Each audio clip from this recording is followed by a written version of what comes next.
Corporate ప్రపంచం అనగానే మనకు ఏవేవో రూల్స్ గుర్తొస్తాయి. చాలాసార్లు అవి మనకొక భారంగా అనిపిస్తాయి కదా. కాని అవే నియమాలు మన విజయానికి ఒక కీలకమైతే. సరే, ఈ కార్పొరేట్ ప్రవర్తన నియమావళి అంటే కోడ్ ఆఫ్ కండక్ట్ అనే ఈ టాపిక్లోకి కాస్త లోతుగా వెళ్దాం.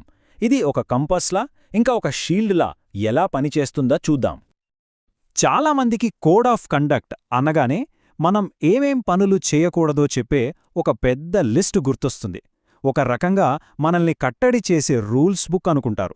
కాని ఇది నిజంగా మనల్ని పరిమితం చేయడానికేనా, లేక మనకు కొత్త అవకాశాలను ఇవ్వడానికా? ఇది కేవలం కొన్ని రూల్స్ మాత్రమేనా, లేక దీని వెనుక ఇంకా ఏదైనా పెద్ద ఉద్దేశముందా? ఒక సోర్స్ దీన్ని ఎంత అద్భుతంగా చెప్పిందంటే, ఇది 2 రకాలుగా పనిచేస్తుందట. ఒకటి, మనం దారి తప్పి ఏం చెయ్యాలో తెలియని కష్టమైన పరిస్థితుల్లో ఉన్నప్పుడు మనకు దారి చూపించే ఒక కంపస్లా.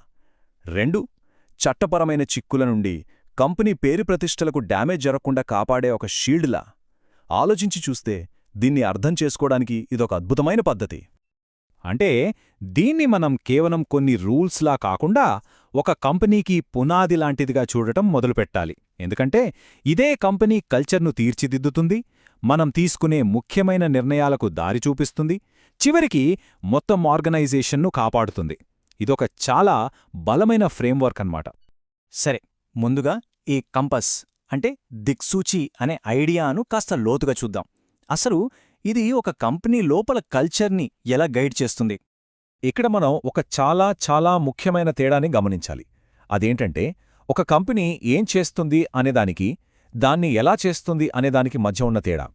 ఒక మిషన్ స్టేట్మెంట్ ఏమో కంపెనీ లక్ష్యమేంటో చెప్తుంది, కానీ ఈ కోడ్ ఆఫ్ కండక్ట్ ఆ పనిని ఏ విలువలతో ఏ పద్ధతిలో చేయాలో చూపిస్తుంది. ఉదాహరణకు, గౌరవం అనే విలువను తీసుకుందాం. అది కేవలం ఒక మాటగా మిగిలిపోతే లాభం లేదు కదా. ఈ కోడ్ ఆఫ్ కండక్ట్ ఏం చేస్తుందంటే దాన్ని ప్రాక్టికల్గా మారుస్తుంది. అంటే తోటి ఉద్యోగులతో ఎలా మాట్లాడాలి, భిన్నాభిప్రాయాలొచ్చినప్పుడు ఎలా డీల్ చేయాలి, అందరినీ కలుపుకుని పోయే వాతావరణాన్ని ఎలా క్రియేట్ చేయాలి, ఇలా నిర్దిష్టమైన గైడ్లైన్స్ ఇస్తుంది. సింపుల్గా చెప్పాలంటే ఇది విలువలని మాటల నుండి చేతల్లోకి తీసుకొస్తుంది.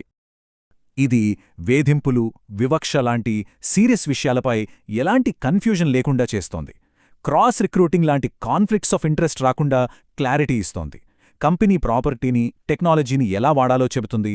చివరికి సోషల్ మీడియాలో ఎలా ప్రవర్తించాలో కూడా గైడ్ చేస్తుంది. దీనివల్ల అందరికీ ఒక స్పష్టత ఉంటుంది.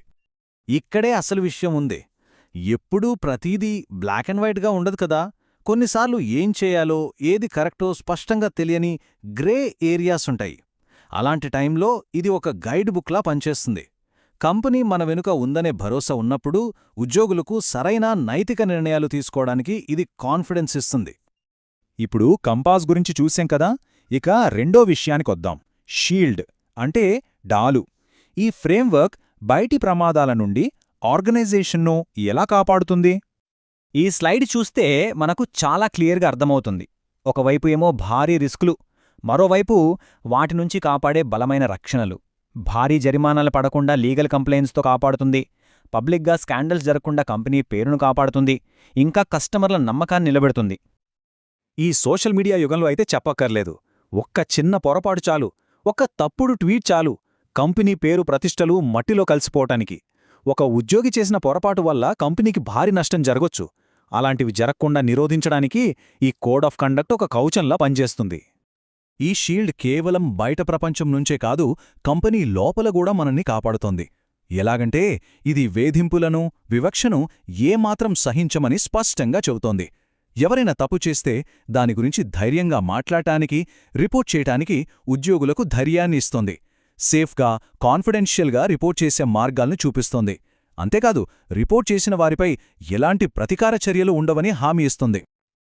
ఒక కంపెనీకి ఒక స్ట్రాంగ్ కోడ్ ఆఫ్ కండక్ట్ ఉండి దాన్ని పాటిస్తుందంటే బయటవాళ్లకి, అంటే ఇన్వెస్టర్లకు, పార్ట్నర్లకు, క్లయింట్లకు ఒక పాజిటివ్ సిగ్నల్ వెళ్తుంది. ఇది చూసి ఆహా, ఈ కంపెనీ చాలా ప్రొఫెషనల్గా, నిజాయితీగా నడుస్తుంది అని నమ్ముతారు. దానివల్ల మంచి టాలెంట్ కూడా కంపెనీలోకి రావటానికిష్టపడుతుంది, నమ్మకాన్ని పెంచుతుందన్నమాట. సరే, ఇప్పటిదాకా దిక్సూచి, డాలు అని విడివిడిగా చూశాం. ఇప్పుడు ఈ రెండింటినీ కలిపి చూస్తే ఇవి రెండూ కలిసి విజయానికి పునాదిని ఎలా వేస్తాయో అర్థం చేసుకుందాం. ఇవి రెండూ వేర్వేరు కాదు, ఒక్కదానితో ఒకటి కలిసి పనిచేస్తాయి.